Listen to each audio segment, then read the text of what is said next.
Hey everybody, welcome to our first Miller Hot Ones interview. Some people call it a competition. Might be. It's definitely going to be a competition to see if I can actually get through them all. But I'm here with Brent Zimmerman, who is our corporate counsel. He has volunteered to set the bar, no pun intended, very high by going through the gauntlet.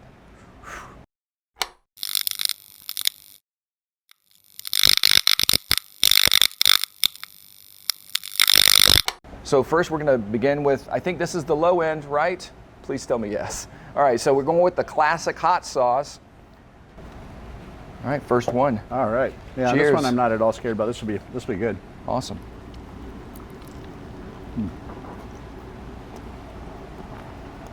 Good flavor. Yeah, it's not bad. I mean, there's a tiny bit of heat at the end, but it's really not hot. I wouldn't call it. Tell me, Brent, what was your first job? My first job was, I was 15, and my dad drove me up to Target, and he let me out of the car and he said, go get a job. And so that was my first job, actual official job on the payroll type of deal. And I was a cart attendant initially there. We're just going out in the parking lot and grabbing the carts and bringing them inside. It was a good first job. I used to ride my bike there and from the house, so it worked out. Awesome.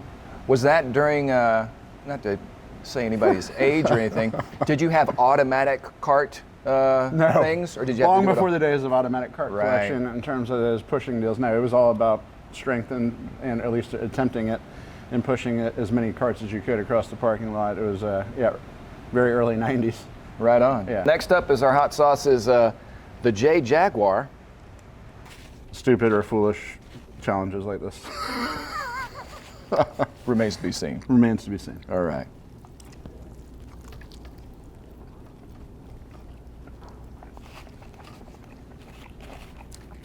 Good flavor. Yeah, that's definitely good. Yeah. I like it. Again, not really. I mean, there's a little bit of heat on it, but it's really not hot. I understand that you went to school, high school, with Henry Brown, our CEO, and you happened to go on a backpacking trip. What was that experience like? So I met Henry in ninth grade at Bowles here in town, and we continued on school together. But yes, after our freshman year of high school, so I guess I was 13 at the end of that year. I didn't turn 14 until that summer when we were actually on a trip. Henry would have been 13 the whole time since he's a little bit younger than me. But right after our freshman year in high school, a counselor at the school, it was not a school trip, school-sponsored trip, but it was a deal where he picked kids each year that thought he would work out if he took them on a trip. But there were 9 of us they took to Europe, and we backpacked around Europe for 6 weeks when I was 13 years old with minimal to no supervision. So it was a great time. It was amazing. Definitely got to know Henry very well during that process. We were sort of in the same social circle anyways before that trip, but definitely we spent a lot of time together over 6 weeks. All right, next up is our Chipotle and habanero hot sauce. Looks more like a Caribbean style. We'll see how this is.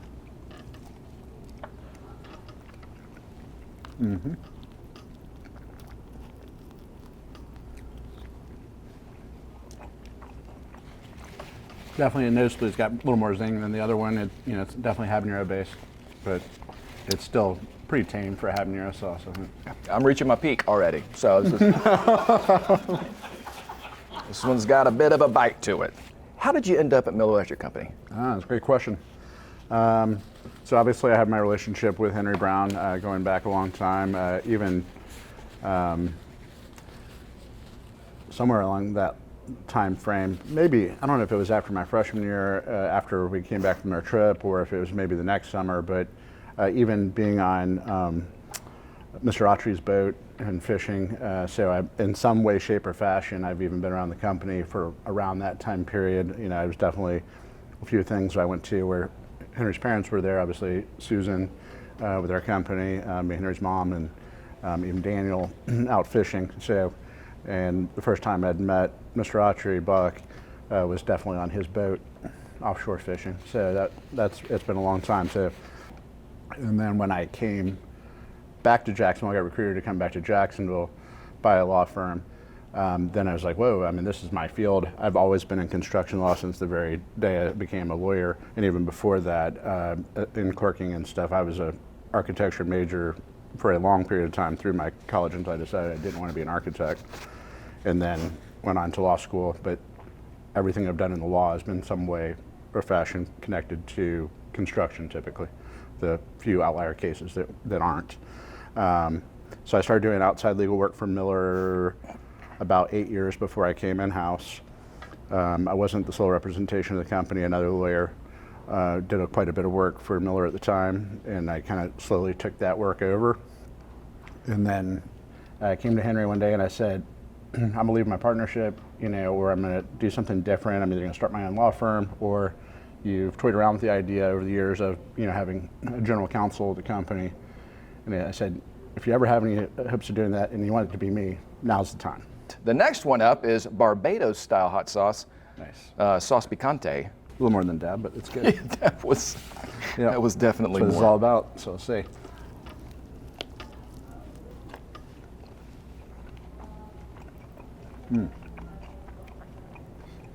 That one's really good. Mm-hmm. That one actually tastes, at least initially, less hot than the last one, but it'll probably build. So, practicing law, what is the weirdest or most interesting case you've ever been involved with?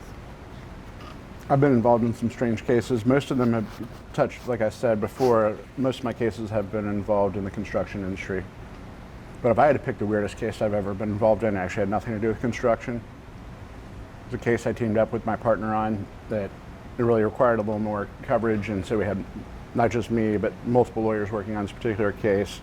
And it was a case where a guy took out a large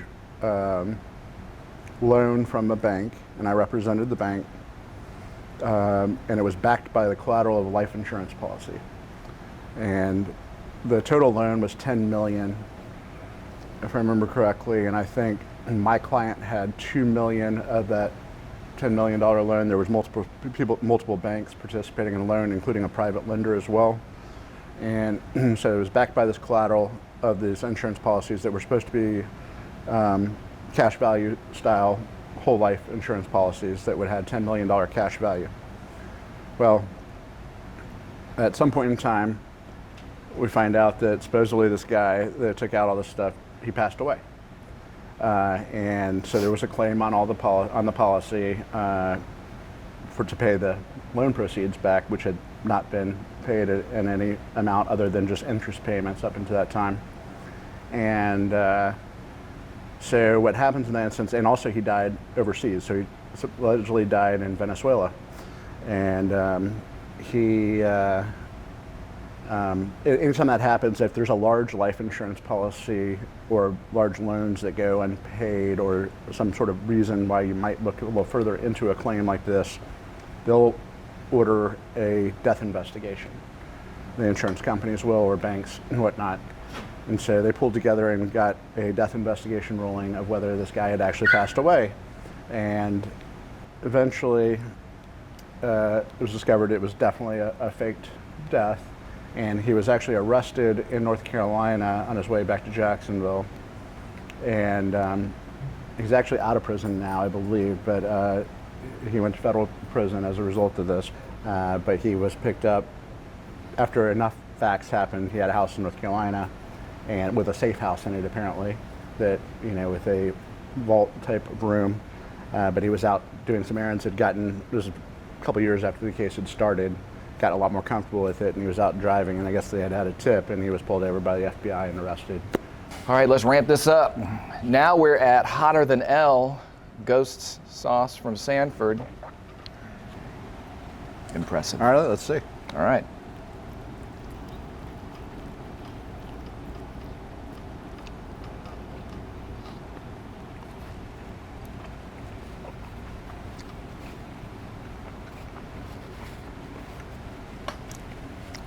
I mean, I think it's probably hotter, but there's really not an appreciable difference on that one, even for the last two. I mean, I think they're in the same range. But All right, since we're on food, and I understand that you have a love for a wide variety of food, which is your favorite or your least favorite, or maybe even the most bizarre. Okay. So how about you give us all three? all right, well, I think you've got some experience in the bazaar with me. True.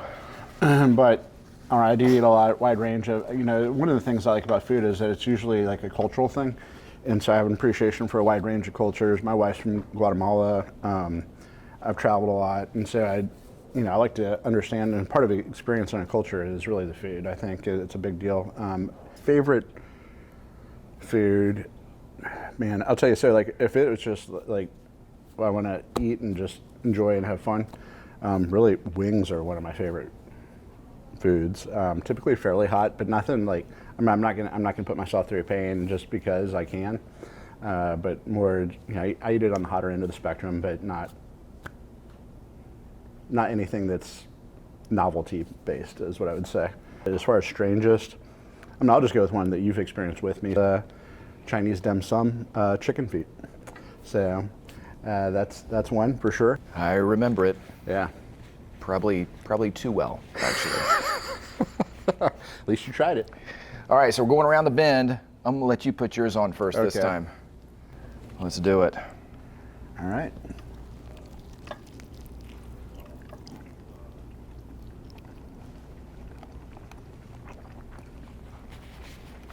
It's good. It's hot, but it's good. Good flavor. I'd still use that sauce in really any kind of application. I would use that sauce on if I were only going to eat like 3 wings. I would use that sauce.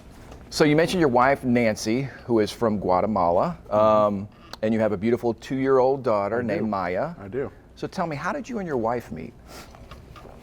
All right, that's a pretty good story actually. So I was out one night with some friends of mine. We were at Pete's Bar at the beach, and which if anyone's been to Pete's Bar, you know that it's a dive for sure.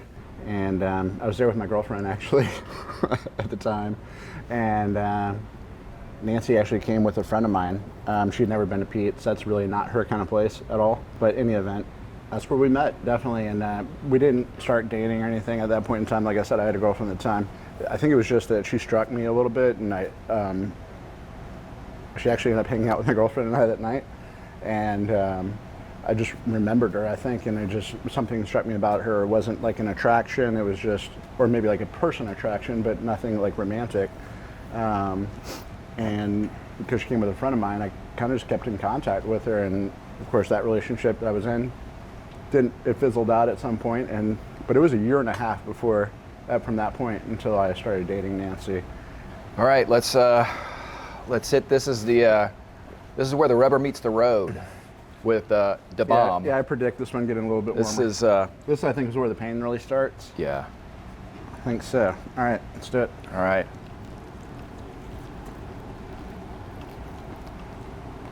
It's hotter.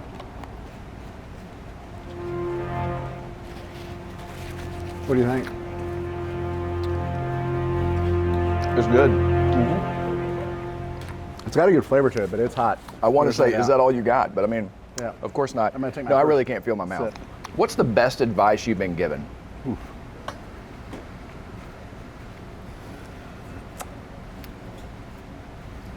That's a really hard question, and I don't know if it's the best advice, but I think a really good piece of advice that I've gotten, but I probably didn't take for a long time, is that to follow your passion. I think that's the biggest issue, and I think when I first started out my career, I think I just was like, the glitz of being a litigator. I mean, that's what I was. I was a trial lawyer. Although it was construction based, it was definitely litigation and being in court. And that machismo, a little bit of being the competitor, was attractive to me, but it's not like I have a passion for that. And so the decision to come to the electric company was following my passion and realizing that life wasn't just about that achievement of the next big win. All right, so this one's Satan's Blood. We got 800,000. All right, well, All right, let's do one it. way to do this. Let's do it.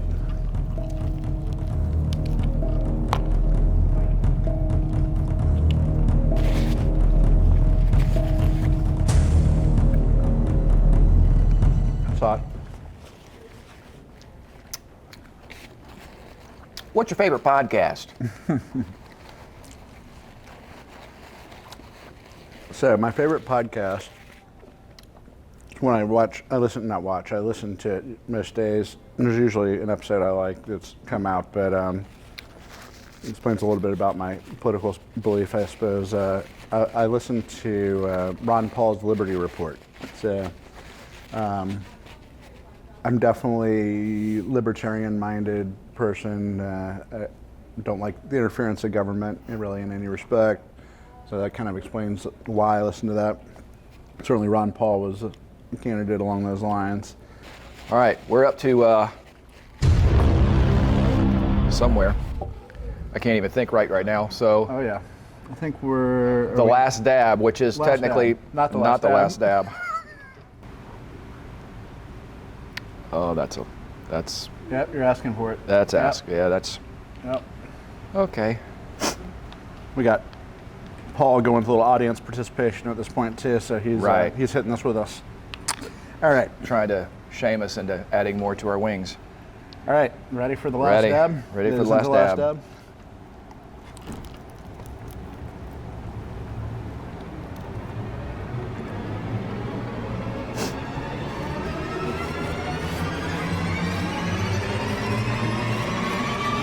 Hot. But it does have good flavor to it. I have to say, I can taste the flavor to it. It's there's heat though for sure. I honestly can't tell if it's hotter than Satan's blood, and that might be because I've reached peak hotness. So if you're only able to eat one meal for the rest of your life, what would it be? One meal for the rest of my life would probably be, wow. I think I'd do probably steak. That or wings. I don't know. I mean, I love wings. That's something I could just eat all the time. It'd be hard to make that every meal, but nonetheless, I don't know. I think you can change it up enough where I'd probably like it. Yeah. I love it. All right, we're at, I don't know what we're at. We're We're at on number 10, but we're 10. going to 11. That's right. It's Ode to Spinal Tap for anybody watching. Yeah. Perfect. Especially with this amount I put on the wing. So. Yes, you did put a lot on there. I did one. You did more than one. All right, let's So, go. all right. Let's do this.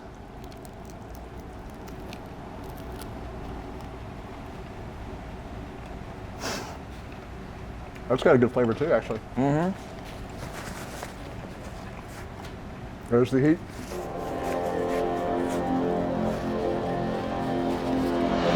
It's hot. Oh, it's hot. it's absolutely hot. All right, this question comes from Daniel Cercado. What is your favorite episode of De Sousa Muro? Desus and Mero. But in the Okay, event, and that shows you how much I've watched. So Desus and Mero, it's a show on Showtime, but it's a couple of guys in the Bronx actually that used to have a radio program, but they do interviews and they have like a monologue portion of it too. But I love the show.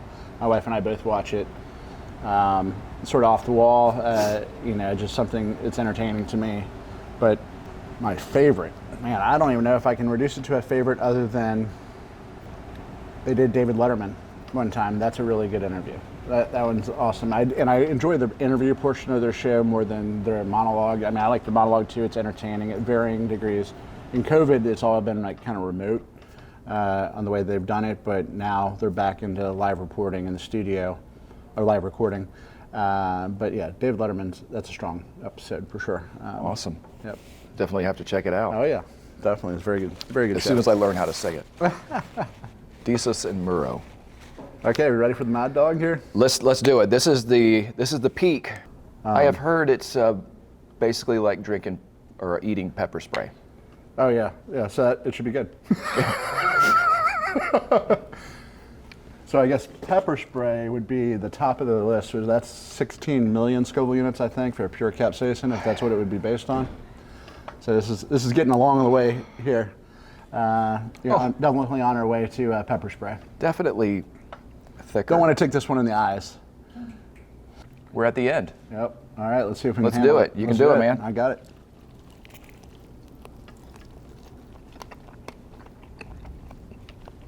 It was hot.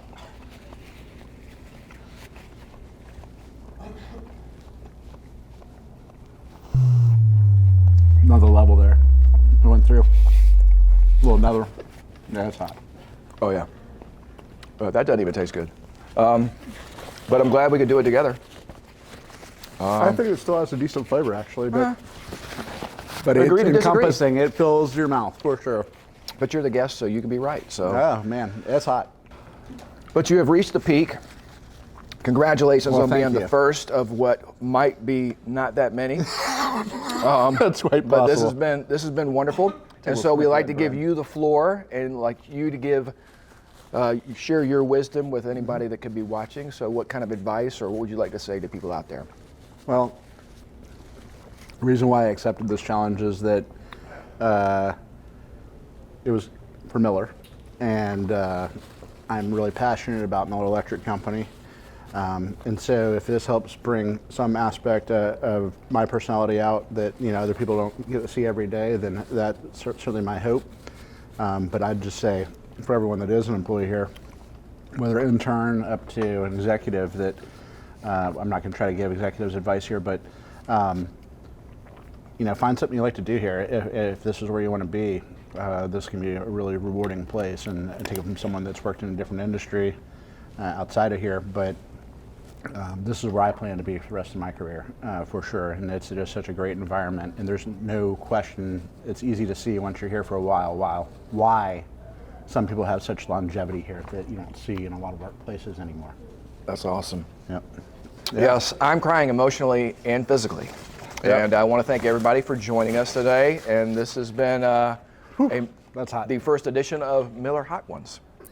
Take care, everybody. Thank you.